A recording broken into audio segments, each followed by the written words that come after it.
1절과 2절만 읽고 전체적인 말씀을 읽으면서 나누도록 하겠습니다. 자, 다 같이 1절과 2절 읽습니다.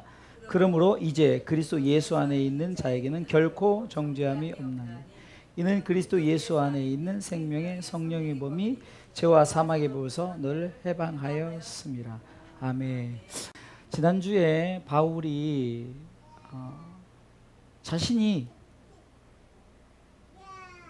정말로 내 마음속에 선을 행하고 싶은데 악이 자꾸 행해지는 그런 모습 속에서 정말 나는 할 수 없고 오직 우리 예수님께서 할 수 있다는 이런 믿음의 고백 속에서 바울이 이제 이렇게 선언합니다. 나는 이제 자유자다라는 이 고백을 합니다. 왜냐하면 내가 하는 것이 아니라 내 속에 있는 성령님이 나로 하여금 이기게 하신다. 내가 예수 그리스도 그분으로 말미암아 나는 이기는 자다. 내 삶은 자유자다. 내 힘으로 할 수 없기에 나는 온전히 하나님께서 나를 이끄시는 그 권능의 힘으로 나는 살아갈 수 있다라는 이런 선언을 합니다. 이것이 바로 오늘 우리가 읽었던 본문의 고백입니다. 그러면 첫 번째는 우리가 이 자유자의 신앙의 삶 첫 번째는 뭐냐면요. 우리는 영의 삶을 살아야 됩니다. 오늘 말씀해 보니까 3절부터 쭉 보니까 9절까지 한번 읽어보겠습니다. 3절부터 시작. 율법이 육신으로 말미암아 연약하여 할 수 없는 그것을 하나님은 하시나니 곧 죄를 인하여 자기 아들을 죄 있는 육신의 모양을 보내어 육신의 죄를 점하사 육신을 쫓지 않고 그 영을 쫓아 행하는 우리에게 율법의 제도가 이루어지게 하려 하심이라. 육신을 쫓는 자는 육신의 일을, 영을 쫓는 자는 영의 일을 생각하나니 육신의 생각은 사망이요 영의 생각은 생명과 평안이니라. 육신의 생각은 하나님과 원수가 되나니 이는 하나님의 법에 굴복하지 아니할 뿐 아니라 할 수도 없습니다. 육신에 있는 자들은 하나님을 기쁘시게 할 수 없느니라. 만일 너희 속에 하나님의 영이 거하시면 너희가 육신에 있지 아니하고 영이 있나니 누구든지 그리스도의 영이 없으면 그리스도의 사람 아니라. 아멘. 지금 바울이 말하는 것이 뭡니까? 진정한 자유자의 신앙의 삶은 이제는 육신의 일을 내려놓고 영의 일, 영의 생각을, 영의 삶을 살라는 거죠. 왜냐하면 육신의 생각은 결국은 하나님과 원수가 되고 또 육신은 결국은 나 자신의 그 육신의 삶 때문에 영의 생각을 할 수 있고 영의 삶을 살아갈 수 없다는 거예요. 여러분 정말 그렇지 않습니까?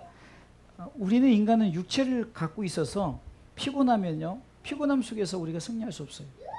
또 우리가 육체를 살면서 우리가 지쳐 있다든가 아니면 여러 삶 속에 힘들고 어려운 문제를 만났든가 이러면은 그 문제 속에서 내가 그 육신의 힘을 이기지 못하고 자꾸 육신을 쫓아가게 돼 있어요. 이것이 바로 우리가 육신을 가진 자의 모습이에요. 그러나 바울이 고백한 게 뭡니까?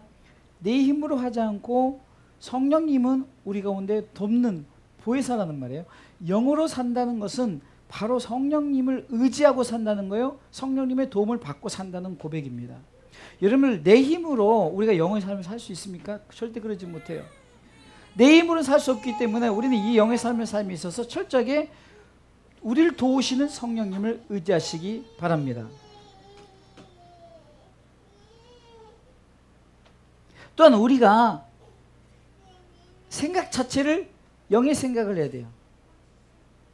왜냐하면 육신의 생각은 결국은 계속해서 우리 가운데 불러일으키는 것이 사망이라고 성경은 계속 말하고 있습니다. 결국은 다시 우리가 육으로 돌아갈 때는 우리는 죽을 수밖에 없는 다시금 죽을 수밖에 없는 존재로 돌아간다는 거예요. 그러나 우리는 항상 무엇을 쫓습니까? 영의 생각을 쫓아요. 한마디로 성령님이 우리 가운데 무엇을 요구하실 것인가를 생각하면서 나가는 겁니다. 성령님이 우리 가운데 어떻게 살게 할 것인가를 우리는 믿고 나가야 됩니다. 철저하게 우리는 영에 이끌리는 영의 도움을 받고 사는 영의 삶을 살아가시길 주님의 이름으로 축원합니다. 두 번째 생각할 것은 철저하게 예수님에 대한 확신을 가지십시오. 우리를 구원하신 이가 누군가에 대해서 우리는 분명히 알아야 됩니다. 왜냐하면 예수님께서 우리의 구원주가 되시지 않았다면 우리가 영의 생각을 할 수 없을 뿐만 아니라 영의 삶을 살 수도 없고 우리는 계속해서 육신의 생각을 쫓아갈 수밖에 없어요. 왜요?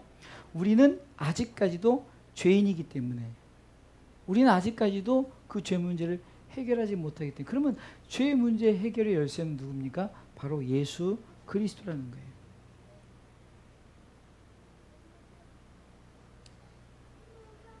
바울은 이렇게 말합니다. 15절에 너희는 다 다시 무수하는 종의 영을 받지 아니하였고 양자의 영을 받았으므로 아바 아버지라 부르느니라. 성령이 지으니 우리 영으로 더불어 우리가 하나님의 자녀인 것을 증거하시나니 자녀이면 또한 후사 곧 하나님의 후사요 그리스도와 함께한 후사니. 중요합니다. 그리스도와 함께한 후사니. 성경은 그리스도로 말미암아, 로마서 6장 23절 죄사승 사망이요 하나님의 은사는 예수 그리스도 안에서 주어지는 영생이라고 말합니다. 반드시 우리가 기억하던 예수 그리스도의 은혜, 예수 그리스도의 그 구원에 대한 감사가 있어야 되는 거예요.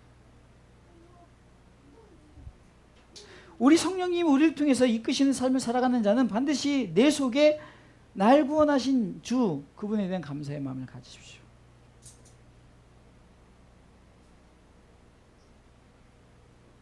왜요? 예수님께서 친히 그 모든 일을 이루시고자 그분이 스스로 이 땅에 오셨고 스스로 십자가에 달리셨어요. 죽기까지 복종하시며 우리에게 무엇을 주고자? 오늘 성경은 하나님의 후사가 되고자. 여러분들, 하나님의 후사는 아무나 되는 것이 아니라 그리스도와 함께 할 때 우리가 하나님 우리가 모든 것을 물려받을 수 있는 후사가 되는 줄 믿으시기 바랍니다. 예수님께서, 그는 지난주에 우리가 말씀을 통해서 배웠죠. 우리가 말씀을 때 금요일 때 예수님을 닮아가는, 그 예수님의 무엇을 닮아가느냐? 예수님은 끝까지 십자가를 참으셨어요. 부끄러움을 개의치 아니하시고 인내하시면서 결국은 하나님 보좌 우편에 앉으셨죠. 그러기 위해서 우리가 어떻게 해야 되세요? 우리도 참고 우리도 끝까지 우리 신앙의 삶의 경주를 다해가자 그랬죠. 그러면 우리의 모델이, 우리의 롤 모델이 누구냐는 거예요. 바로 예수님이에요. 예수님과 함께한 후사, 그리스도와 함께한 후사를 하나님께서 인정해 주시고, 우리도 똑같은 아들의 영은 바로 예수 그리스도죠. 그러나 우리는 어떤 똑같이 대접을 받는 양자의 영을 받은 자. 예수님이 하나님을 아버지라 부를 수 있었던 것은 그는 하나님의 진짜 아들이었기 때문에 부를 수 있어요. 우리는 하나님을 아버지라 부를 수 없는데 하나님께서 예수 그리스도로 말미암아 우리도 양자의 영을 받게 하심으로 말미암아 하나님을 아버지라 부를 수 있는 것 동시에 바로 우리 가운데 후사의 그 권리를 허락해 주신 줄 믿으시기 바랍니다.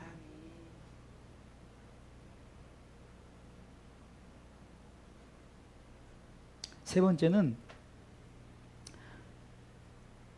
첫 번째는 영의 삶을 살라, 두 번째는 그리스도에 대한 항상 그 예수님이 나를 위해서 모든 것을 준비하고 계획하시고 그것을 이루셨어요. 그것에 대한 것에 대해서 감사하면서 우리는 자유자의 그 삶을 살아요. 왜요? 그것을 생각하지 않고 산다면은 다시금 우리 육으로 돌아갈 수밖에 없기 때문이라는 거예요. 오늘 제가 어떤 그 같이 운동하는 권사님에게 이런 문자를 보냈습니다. 그 권사님이 참 신앙생활 하면서 여러 가지 그 힘들고 어렵지만 그래도 참 열심히 살려고 건강을 달라고 기도하고 참 이렇게 여러 가지 모습을 살고 있습니다. 그래서 제가 좀 약간 장문의 편지를 썼어요. 권사님, 지난주에 제가 설교했던 그 내용을 그대로 있습니다. 우리에게 사명을 주셨습니다. 우리에게 사명은 다른 것이 아니라 예수 잘 믿는 것입니다. 예수 잘 믿기 위해서 건강해야 되고, 여러분 예수 잘 믿기 위해서 뭐 운동도 해야 되지만 하여튼 모든 면에서 우리가 예수를 잘 믿기 위해서, 예수를 잘 믿는다는 것은 끝까지 첫 번째 구원 십자가 끝까지 견뎌서 구원을 얻는, 그래서 끝까지, 여러분들 우리가 사명, 그러면 가장 기본적인 사명이 무엇인가를 생각해야 되는 거예요. 예수 잘 믿는 거예요. 예수 잘 믿지 못하고 마지막에 배교하는 사람들이 얼마나 많습니까? 예수 잘 믿는 것, 이것이 우리에게 사명이요, 지난번에 말씀드렸고 이것이 하나님의 영광된 삶이라는 거예요. 그 외에 우리가 선교하고 복음을 전하고 우리 달란트를 드리고 이런 것이 또 사명이, 제2의 사명이 될 수 있지만 가장 큰 사명은 끝까지 견디는, 예수 잘 믿는 거죠. 그러면서 제가 그렇게 장문의 문자를 이렇게 글을 쓰면서 정말로 사명이 무엇인가를 흔히 그러잖아요. 목사님 저는 나이 많아서 할 것도 없고 나는 돈도 없어서 물질도 할 수 없고 또 내가 드려질 것도 없어요. 그럼 나는 사명이 없어요. 그것이 아니라 나의 사명은 끝까지 예수 찾는 거예요. 끝까지 구원의 확신을 갖고 사는 거예요. 자유자의 신앙의 삶 첫 번째 영의 삶이요. 두 번째 그리스도에 대한 항상 내가 감사. 왜? 그분이 날 구원해 주셨기 때문에. 그래서 바울이 로마서 7장 25절에 우리 주 예수 그리스도로 말미암아 하나님께 감사하리로다. 왜 고백해? 내가 자유자가 되었기 때문에. 세 번째는 고난도 함께 받는다는 거예요. 여기서 고난은 뭐예요? 예수 믿지 못하게 하는 여러 가지 환경 속에서 우리를 힘들게 하는 것들. 때로는 자녀들이 될 수 있고 때로는 물질이 될 수 있어요. 때로는 내 환경 속에서 내 남편이 그렇게 나를 못 살게 구니까 남편이 될 수 있고. 근데 중요한 것은 그 환경 속에서 무엇이 고난이냐는 거예요. 배고파서 고난? 또한 내가 어떤 여러 가지 환경 속에 좀 자녀들도 잘 안 되고 뭐든 이거 고난을 말하는 것이 아니라 내가 예수 그리스도를 믿는데 자꾸 마귀는 우리에게 믿지 못하게 공격을 해요.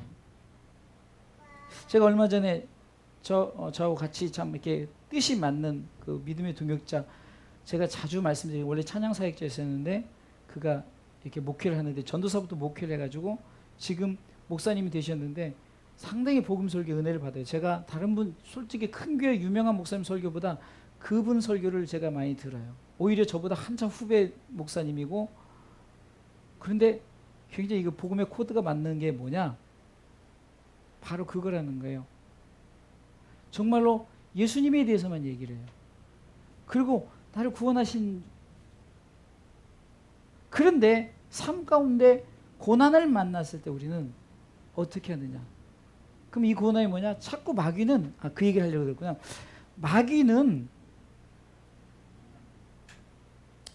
제가 질문을 드릴게요. 아주 쉬운 대답인데, 마귀는 예수 믿는 자들을 상대로 열심히 그 방해 공작을 필까요? 아니면 믿지 않는 자들을 상대로 방해 공작을 펼까요? 믿는 사람들이죠. 왜? 믿지 않는 사람들이 이미 자기 거니까 신경 안 써도 돼요. 그러니까 고난을 줄 필요가 없어요. 알아서 그냥 뭐 불신자의 삶을 사는데요. 근데 마귀가 어떤 자의 고난입니까? 뭔가 예수를 잘 믿어보려고 하고, 내가 작정해서 새벽기도 하려고 하고, 내가 작정해서 예배자의 삶에서 내가 작정해서 헌금을 하려고, 작정해서 교회 선신하려고 하면 꼭 일이 생겨요. 그죠? 마귀가 자꾸 방해 공작을 피는 거예요. 그게 고난이란 말이죠. 그게 고난이란 말이에요. 가끔 보면요, 우리 성도들이 참 별것도 아닌 거에 참 막 시험 들고 힘들어할 때가 있어요. 뭐 예수 믿을 죽을래 총 들고 앞에서 있는 것도 아니에요. 너무 좋은 환경이에요. 근데 자기 자존심을 건드렸다. 나는 뭐 이랬다. 난 신앙생활 했는데 이렇게 했다. 누가 나를 미워하는 것 같다. 여러분들 이게 고난입니까? 네? 예수 믿지 못하게 하는 것이 고난이라면은 우리가 깨어서. 왜요? 후사가 그냥 되는 것이 아니라 오늘 성경은 이렇게 말합니다. 17절 읽어보겠습니다. 자녀이면 또한 후사, 곧 하나님의 후사요 그리스도와 함께한 후사니 우리가 그와 함께 영광을 받기 위하여 고난도 함께 받아 될 것이니라. 고난도 함께 받는다. 여러분들 이 사실 기억하세요? 신앙생활하면서 예수님이 고난을 받으셨던 것처럼 예수님이 보좌 우편에 그냥 공짜로 앉으신 것이 아니라 히브리서 12장 2절에 믿음이 온전하신 예수를 바라보자. 그는 그 앞에는 즐거움을 위하여 십자가를 참으사 부끄러움을 개의치 아니하시더니 결국 하나님의 보좌 우편에 앉으셨. 하나님의 보좌 우편에 앉기까지 그냥 앉았냐고요. 스데반 집사가 하늘이 열리기까지 그냥 앉아요. 돌에 맞아 힘들고 어려움.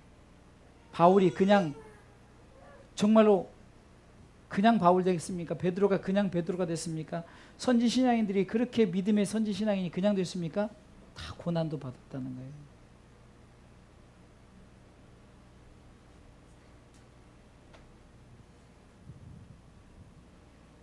그런데 자유자의 신앙의 삶 세 번째, 고난도 받는다, 함께 받는다 그랬어요. 그러면 고난은 조건이 뭡니까?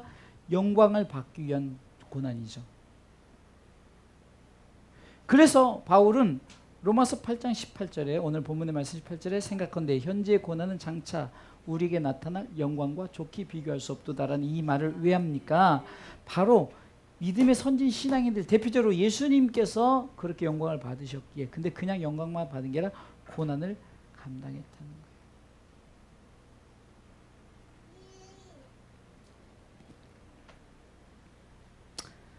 또한 자유자의, 오늘은 성경이 길기 때문에 제가 오늘 찬양을 좀 짧게 했어요. 자, 또한 자유자의 신앙의 삶을 성경을 통해 살펴보겠습니다. 철저하게 성령님이 도우신다는 거예요. 저는 이 사실을 통해서 많은 위로를 얻습니다. 26절부터 28절까지 읽어보겠습니다. 26절부터 있습니다. 이와 같이 성령도 우리 연약함을 도우시나니 우리가 마땅히 빌 바를 알지 못하나 오직 성령이 말할 수 없는 탄식으로 우리를 위해 친히 간구하시느니라. 마음을 감찰하시니까 성령의 생각을 아시나니 이는 성령이 하나님의 뜻대로 성도를 위해 간구하심이라. 알거니와 하나님을 사랑하는 자 곧 그 뜻대로 부르심을 입은 자들에게 모든 것이 합력하여 선을 이루느니라. 모든 것이 합력하여 하나님의 뜻을 이루는 우리에게 철저하게 성령님이 우리를 위해서 보혜사로서의 그 사역을 감당하신다는 거예요. 고난을 받는데 고난을 받음에 있어서 뒤에서 성령님께서 도와주신다는 거예요. 능히 감당할 수 있도록, 능히 이겨낼 수 있도록.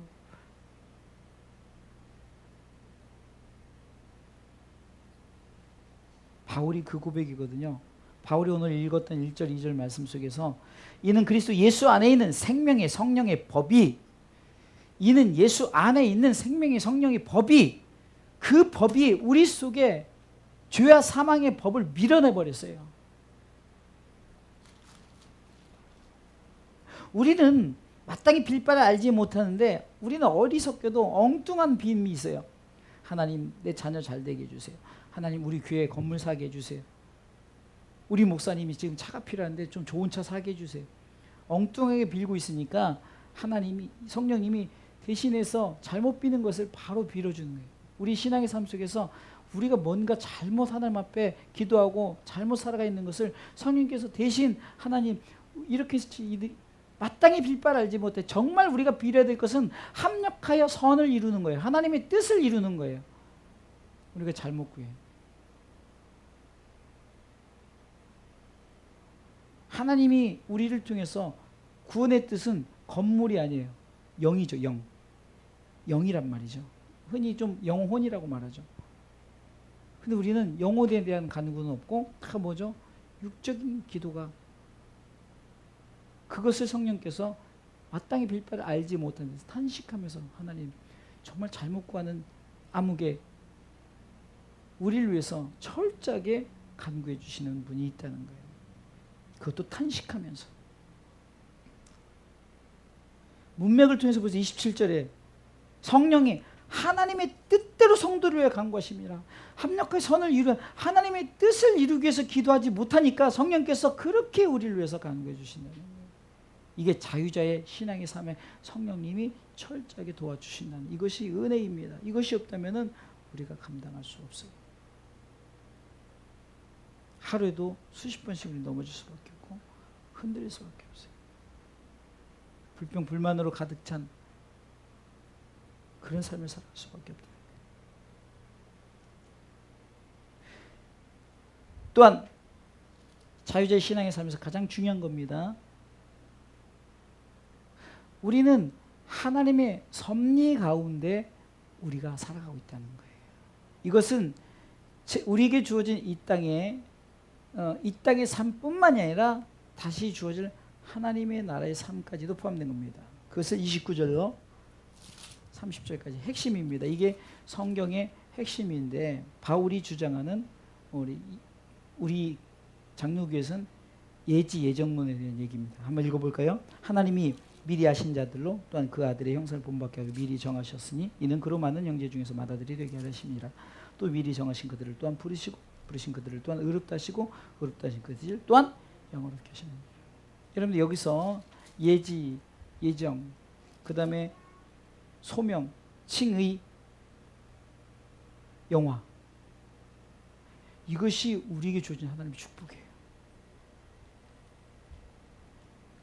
굉장히 중요합니다. 이것은요, 우리가 그냥 내가 그냥 목사가 된 게 아니에요. 그냥 집사가 된 게 아니에요. 그냥 예수 믿었던 것이 아니라 하나님 우리 선택해 주셨다는 거예요. 그런데 보세요. 더 중요한 것은 선택함을 받은 우리가 계속해서 선택함을 받고 살아갈 수 있는 이것이 축복인 거예요. 한마디로 아까 말했던 예수 잘 믿는 거죠. 자, 하나님께서 우리를 영화롭게 한다는 것은 예수 믿는 자, 곧 예수를 통해서 구원받은 자들이 가는 하나님의 나라죠. 그 영화까지 우리 이루기 위해서 하나님은 우리 한 사람 한 사람을 하나님께서 미리 아셨고 미리 정하셨고 부르셨고 의롭게 여기시고 영화롭게 하셨다. 여러분들 이 사실이 왜 우리가 중요하냐면은 하나님의 선택된 우리가 끝까지 선택받은 자로서의 신앙의 삶을 살아가야 될 분명한 이유가 여기 있다는 거예요. 그럼 이렇게 말합니다. 선택받았으니까 내 마음대로 살아도 하나님 선택, 그게 아니에요. 그렇다면은 구태여 하나님께서 왜 아담과 하와에 범죄했을까? 그냥 범죄치 않게 프로그램 딱 조작하면 그냥 아담과 하와하고 하나님은 그렇지 않다는 거예요. 하나님께서 우리를 예지 예정하셨는데 우리가 스스로 하나님에 대한 것을 거부할 때가 있어요. 여러분 성령님의 도우심도 막 내가 마음대로 살아가는데 끝까지 성령님이 그게 아니라 내 의지스스로 내가 예수 믿는 걸 포기하고 내가 하나님의 백성들을 포기할 때는 성경 로마서 1장에 그것을 미리 기록해 놓은 이유가 있어요.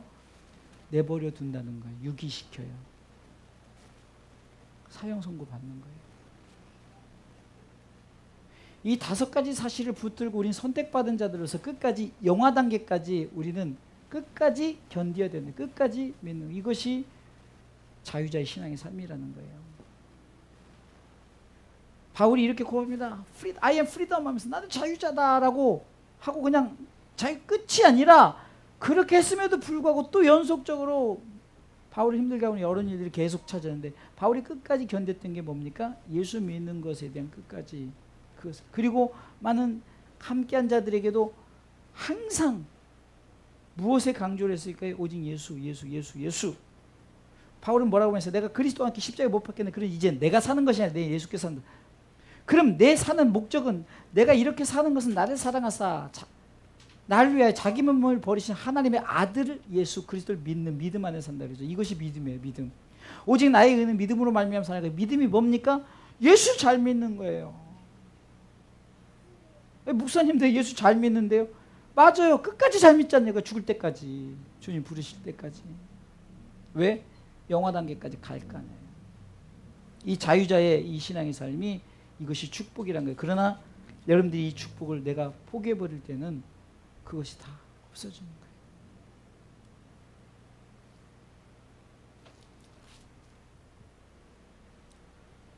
마지막으로 이기는 삶을 사죠. 이기는 삶.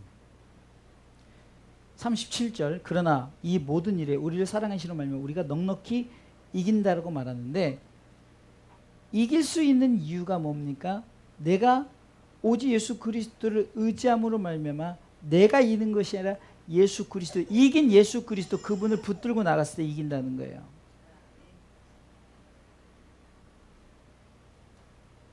그러면서 마귀는 우리에게 자꾸 무엇을 주어집니까? 너는 끝이야. 너는 이길 수 없어. 너는 내 것이야 라고 말하지만 바울은 이렇게 말합니다. 38절 39절 여러분들 신앙의 삶 이렇게 살아야 돼요. 읽습니다. 내가 확신하노니 이게 중요해요. 내가 확신하노니 확신이란 것은 이때까지 자유자의 신앙의 삶을 통해서 나는 성령의 성령의 삶을 살고자, 또 나는 내가 끝까지 예수 그리스도에 감사를 갖고, 그리고 내가 성령께서 나를 도와주신다는 것, 그리고 내가 5가지 이 단계 속에서 내가 끝까지 영화의 단계를 갈 수 있는 그런 것에 대해서 내가 끝까지 이길 수 있는 방법에 대한 확신. 여러분, 이 확신이 얼마나 중요한지 아십니까? 왜 배교합니까? 확신이 없어서 그래요. 예수 그리스도에 대한 확신이 없어요. 천국에 대한 확신이 없어요. 구원자가 누군가에 대한 확신이 없어요. 39절 계속 있습니다. 38절부터 내가 확신하노니 사망이나 생명이나 천사들의 권세자는 현재 일이나 장래나 능력이나 높음이나 기쁨이나 다른 아무 피조물이라도 우리 주 그리스도 예수 안에 있는 하나님의 사랑에서 끊을 수 없으리라. 여러분, 이거 붙드십시오. 이거 딱 붙들면 되는 거예요. 아무도 세상에 어떤 것도, 지구상에 어떤 것도, 우주 속에 어떤 것도, 하나님은 우리를 끊을 수 없는데 우리가 자꾸 하나님을 끊으려고 해요. 끊어지지 않는 방법은 간단해요. 나는 하나님과 절대 끊어지지 않는다는 확신을 가지십시오. 이것이 결론적인 자유자의 신앙의 삶입니다. 내가 이 확신을 갖지 않으면은 여전히 뭡니까? 내가 천국 갈 수 있나? 내가 나쁜 짓만 많이 했는데, 나는 교회 아무것도 하지 못했는데. 한마디로 바울이 나는 자유자다라면서 고백했던 것이 뭡니까? 자유자 신앙의 삶 속에서 철저하게 내가 하나님의 사랑과 예수 그리스도의 은혜와 성령님의 우리 가운데 교통하심, 이것이 우리 가운데, 한마디로 오늘 로마서 8장에서 말하는 이것은 무엇을 확신하느냐? 우리가 늘 축도하는 고린도전서 13장 13절에 나오는 하나님의 사랑에서 끊을 수 없다는 거 기억하십시오. 할렐루야. 나를 위해서 십자가에 돌아가신 예수 그리스도의 그 은혜를 기억하십시오. 철저하게 우리를 도우시고 우리를 하나님의 나라에 가기까지 이끄시는 성령님의 그 교통이란 것은 나와 함께 하신 나를 끝까지 도와주시는 것에 대해서 확신하시기 바랍니다. 축도가 그냥 무슨 뭐 축도가 아니라 하나님의 사랑을 끊을 수 없는, 나를 위해서 십자가에 돌아가신 그 은혜, 성령님이 지금도 교통하신 나를 도우시는 그 헬퍼, 도우시는 보혜사의 그 은혜가 너희 무리 가운데 있을지어다가 축도 아니에요. 이렇게 축도를 하는 그 바울의 심정 속에 우리는 아멘 하면서 이것을 받아들이고 확신을 갖고 신앙의 삶을 살아가시기를 주님의 이름으로 축원합니다.